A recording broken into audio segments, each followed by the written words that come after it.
구독과 좋아요는 저에게 큰 힘이 됩니다. 안녕하세요. 부동산 뉴스를 읽어주는 박 팀장입니다. 저번 시간 지방세법 개정안 이제 발표가 됐잖아요. 그 지방세법 통과된 거 그 다음으로 2020년 이제 세법 개정안이 됐습니다. 그 중에 우리한테 중요한 건 부동산이니까요. 나머지 주식이나 이런 건 제가 그쪽 부분은 제가 그 파트가 아니다 보니까 부동산 세법 개정안에 대해서만 설명드려 볼까 합니다. 그럼 들어가 보도록 하겠습니다. 첫 번째, 이 부분은 그 전에 예전부터 나왔던 내용입니다. 2021년 1월 1일부터 법이 바뀌게 되죠. 문재인 정부 들어와서 계속 말씀드리는 거는, 집은 거주 목적이지 투기 목적이 아니다. 그러다 보니까 나왔던 게 어떻게 이제 변경이 되냐. 전에 같으면 2년 거주 2년 보유하고 그다음부터 계속 보유만 하고 있으면은 장특 80%까지 공제가 됩니다. 10년 이상 가지고 있으면. 이제는 법이 개정되는 부분이 어떤 거냐. 만약 그렇지 않다면 이번 년에 꼭 파셔야 됩니다. 거주 요건이 없다. 2년 이상 되고 2년 거주 3년 보유해야지만이 지금 이 적용을 받는 겁니다. 요거. 거주를 3년 해야지, 2년 거주 3년 보유해서 9억 이상 넘어가야지, 3년 이상 보유해야지만이 이 법을 이제 접촉이 되는 겁니다. 이 부분이. 다 3년입니다. 3년 돼야지 24%예요. 그러니까, 거주를 해라. 집은 한 채 이상 갖고 있지 말고 대부분 그냥 한 채로 가지고면서 실거주를 하라는 목적입니다. 그게 나왔던 게 그 전에, 예전에 부동산 대책 발표했던 내용에서 제 첫 번째 꼭지로 뽑은 겁니다. 고가주택 이제 9억까지 이제 비과세인데 그 이후에 이제 장특 공제를 해줬는데 그 후에 이제 거주가 포함이 된 겁니다. 그래서 거주를 더 오래 할수록 이런 장특을 그대로 거기 공제를 받으면서 세금 혜택을 볼 수 있는 겁니다. 그게 2021년 1월 1일부터 양도부부터 적용되는 겁니다. 꼭 주의하시길 바랍니다. 두 번째, 소득세 최고세율 인상입니다. 보시게 되면 나머지 부분은 똑같습니다. 10억 초과했을 때 40에서 45% 가는 겁니다. 나머지 내용은 똑같아요. 이렇게 되면 연 이렇게 9천원 세수 증가가 된다고 합니다. 어마어마한 돈입니다. 그거는 이제 우리 좀 어려우신 분한테 지금 저 코로나 이렇게 거기다 쓰면 되는 거니까요. 그 다음은 1주택 보유 고령자. 이거는 이제 우리가 60세 이상이 되게 되면 보통 이제 사회 일을 많이 안 하시는데 요즘 그래도 좀 많이 합니다. 그런데 더 1주택 보유 고령자입니다. 내년에부터 과세분부터 더 공제를 해주겠다는 내용입니다. 종합부동산 세율 세부담 인상입니다. 보시게 되면 지금 이제 개정된 게 6%입니다. 작년 12월 16일은 4%까지 늘렸죠. 조금 늘린 겁니다. 근데 이게 이제 5%, 3.6%입니다.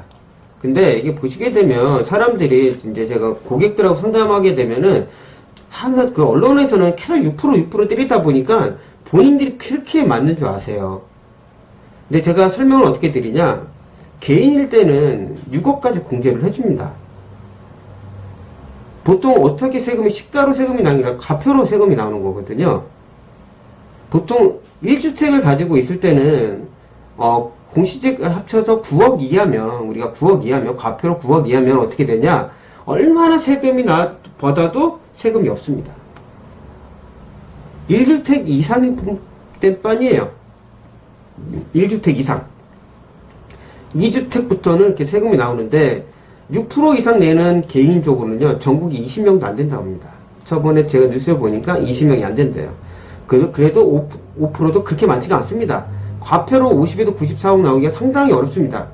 만약 부부 공동명의다, 그러면은 6억까지 공제를 해줘요. 6억까지.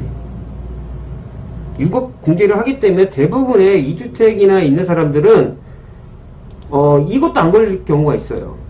부부 공동명의로 2주택인데, 보통 예를 들어서 10억, 합이 25억이다. 과표, 시가로. 그러면 보통 한 80% 정도 됩니다.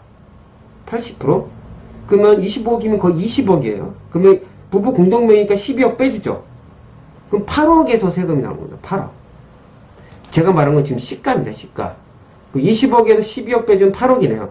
8억에 세금 나오면은 얼마 나오지 않네요. 조금밖에 나오지 않습니다. 부분을 그렇게 많이 빼줘요. 그래서 여기까지 넘어가기가 쉽지가 않습니다. 다 여기 안에서 끝나요. 2주택 이상은. 여기까지 넘어가기 쉽지 않습니다. 그리고 3주택 이상 규제지역 2주택 이거면 체결 세율이 6%입니다. 조정 2주택 세부담 상한은 200에 300% 늘어났고요. 그런 부분은 좀 참고하시길 바랍니다. 근데 대부분 해당 사항은 이쪽에 있으니까 지금 여기 같은 경우는 지금 이제 법인인 경우가 좀 여기에 문제가 되지 개인 경우 그렇게 여기까지 오지는 않습니다. 종부세 아직도 안 내고 타신 분들 상당히 많거든요. 이번에 주택을 2주택 이상 갖고 있으시면서 많이 집가격이 오르겠으면은 종부세 내실 수 있을 겁니다. 종부세 내는 사람 별로 없으니까 좀 자부심 느끼셔도 됩니다. 단 농담입니다. 2년 미만 이제 보유세 양도세율은 이렇게 되어 있습니다. 이게 보시면 2021년 6월 1일까지 유예를 주는 겁니다. 단 이게 한번 보십시오. 분양권은 지역 상관없이 세금이 나옵니다. 분양권은 이게 이거를 좀 조심하셔야 되고, 예전에는 왜 이명박 박근혜 때 뭘 얘기했냐 보시면은 단타가 많았습니다. 비규제적에서 사가지고 1년 지나서 팝니다. 1년이면 40%밖에 안 됐어요. 1년 지나면 기본세율이에요. 그리고 그때만 해도 다운 이런 게 얼마나 비일비재했습니다. 그래서 거의 대부분 세금 안 냈습니다. 그게 작년 12월 16일 대책 때 바뀌었죠. 기본세율 없애버렸습니다. 2년 이상 지나가는데 이번에 보시면 주택 입주권은 1년 미만은 무조건 70%입니다. 이제 단타 거의 힘들다고 보셔야 돼요. 요즘은 다운도 힘듭니다. 거의 걸려요. 왜냐면 다 모니터링 하기 때문에 중개업소도 기억 못합니다. 두려워서. 수수료 얼마나 해야 된다고요? 안 하죠. 이런 부분이 있습니다. 이거 조심하고 접근하셔야 됩니다. 그래서 내년 6월 1일까지 유예를 기간을 준 거예요. 팔 수 있는 기간을. 다주택자 중과세율 인상 보시면 내년 6월 1일까지 양도부부터 적용하는 겁니다. 보시면 10에서 22%였는데 20%에 30%까지 늘렸습니다. 최대 72%까지 나온 겁니다. 그걸 내년 6월 1일까지 유예해 주겠다. 작년에 12월 16일 대통령 이번 년 6월 1일까지 유예를 줬죠. 한 번 더 줬습니다. 분양권 중과세는 주택세 포함됩니다. 2021년부터. 그래서 만약 궁금하신 거 있으면 거기 친한 부동산 가서 여쭤보시고, 별로 친하지 않으면 솔직히 그런 거에 대해서 대답이 귀찮습니다. 일도 아니잖아요. 돈 벌 수 있는 기회가 아니기 때문에 혹시 그렇지 않다고 하면은 꼭 전문가 세무사하고 꼭 상담하시길 바랍니다. 꼭 상담하셔야 됩니다. 괜히 본인이 잘 안다고 하시다가 착각하실 수가 있거든요. 이 세법을 하나 착각 잘못했다가는 엄청난 세금으로 돌아옵니다. 누가 책임져 줄 수 있는 것도 아니에요. 그런 부분은 참 조심해야 됩니다.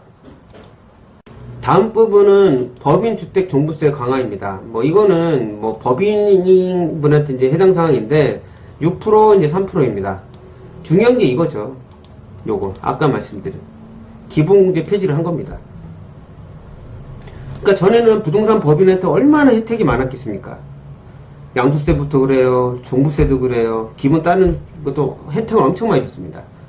그러니까 좀 더 여유가 있으신 분들한테 혜택이 더 많이 갔던 거죠. 그러니까 빈민국채가 더 심해진 겁니다. 이번에 민간임대 특별법도 그래요. 원래 그게 그 전에 나왔던 거죠. 이번 정부에 들어온 게 아니라 그 전에 있던 정부들이 만든 게 이 등록 임대 사업자랍니다. 옛날에 그 주택 가격이 좀 떨어지다 보면 그걸 혜택을 더 많이 준 거예요. 다 주택자들한테 혜택을 많이 줬단 말이죠. 그런 부분이 지금 없어진 거니까 지금 이제 원성이 좀 심하긴 한데, 그런 부분을 작년에 기회를 줬거든요. 12월 16일 대책회 때 이번 6월달까지 정리를 해라. 정리하는 게 아니라 거꾸로 더 많이 샀어요. 법인들이나. 이렇게 강력하게 나올 줄 꿈에도 몰랐던 거죠. 그러니까 이런 분들이 어느 정도 지분을 가지고 있는 거예요. 이번 대책에 이번 6월 17일 대책과 이번 7월 10일 대책은 이분들의 지분이 엄청 큰 겁니다. 6월 17일 이후 조정 대상 지역 신규 주택, 그때 이제 법이 나오니까 부랴부랴 하신 분들도 종부세에 과세합니다. 법인이요. 주택입니다. 법인 주택 종부세가 강화되는 겁니다. 법인 추가 법인세 이제 세율 인상인데요. 이 부분도 중요합니다. 일단은 왜 예전에 우리가 양도소득세를 왜 법인으로 갔냐면 이거였습니다. 중과를 해버리니까, 더 높여버리니까 법인을 돌려버린 겁니다. 다주택자니까. 그러니까 다주택으로 다 거의 현물로 다 해가지고 출자를 해서 다 한 겁니다. 이거 올려버렸죠. 그리고 6월 18일 이후 장기 임대하는 주택도 추가세를 적용하고요. 그리고 조합원 분양권도 대해서 추가세를 적용하고요.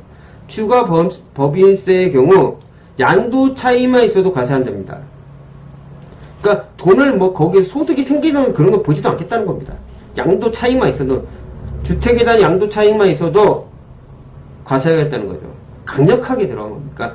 그래서 이 지금 개정안들을 제가 오늘도 설명드리고 전에도 한번 제가 지방세법 개정안 설명드릴 때 중요한 게 뭐냐, 내년 6월달까지 엄청난 물량들이 나올 거예요. 근데 이분들이 제 개인적으로 보면 물량들 한꺼번에 쏟아낸다 그러면 어떻게 될 겁니까? 가격이 폭락할 수가 있습니다. 그렇게 되면은 자기들이 많이 손해볼 수 있잖아요. 내년 6월달까지 엄청난 이제 그때부터 세금이 물리기 때문에 이런 부분 쪽에서 많이 물건들이 나올 겁니다.